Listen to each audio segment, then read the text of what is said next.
Hi అండి అందరికి welcome back to my channel Joshi Sherni. చాలా రోజుల తర్వాత నేను ఆఫ్లైన్ లో సినిమా టికెట్ కొనుక్కున్నాను. ఏ సినిమా అనుకుంటున్నారా? కపుల్ ఫ్రెండ్లీ అన్నమాట. నాకు చాలా బాగా నచ్చింది ఈ సినిమా. ఎందుకు నచ్చిందో కూడా చెప్తాను నేను. ఫస్ట్ హాఫ్ మొత్తం నాచురల్ గా వెళ్ళిపోయింది సినిమా అంతా. ఒక అన్నోన్ స్ట్రేంజర్స్ ఇద్దరు హీరో హీరోయిన్ పరిచయం అవుతారు. వాళ్ళిద్దరి మధ్య కెమిస్ట్రీ ఎలా డెవలప్ అయింది, వాళ్ళు లైఫ్ లో సర్వే అవడానికి అంటే జాబ్ చేయడానికి ఎలా వాళ్ళు జాబ్ ఎత్తుకున్నారు, వాళ్ళ లైఫ్ ఎలా ఉండేది అంతా ఫస్ట్ హాఫ్ లో చూపిస్తాడు. నాకు చాలా బాగా నచ్చింది ఫస్ట్ హాఫ్ అంతా. సెకండ్ హాఫ్ లో వాళ్ళిద్దరి మధ్య కెమిస్ట్రీ బాగా బాండ్ అయిన తర్వాత అన్ఫార్చునేట్లీ హీరోయిన్ కి ఒక హెల్త్ అప్సెట్ అయింది అనమాట. తనకి ఒక పెద్ద డిసీజ్ వచ్చింది. తనకి సర్వే అవ్వలేదని డాక్టర్స్ చెప్తారు. బాగా ఎమోషనల్ గా వెళ్ళిపోయింది సెకండ్ హాఫ్ అంతా. అన్ఫార్చునేట్లీ హీరోయిన్ బతకదు. డైలాగ్ రైటింగ్ నాకు బాగా నచ్చింది.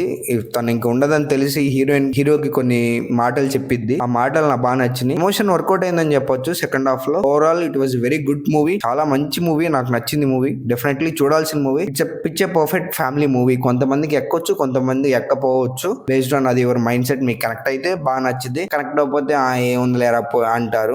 సబ్స్క్రైబ్ చేసుకుని టచ్ లో ఉండండి. నాతో చెప్తాను ఇలాంటి ముచ్చట్లు బోల్డన్ని.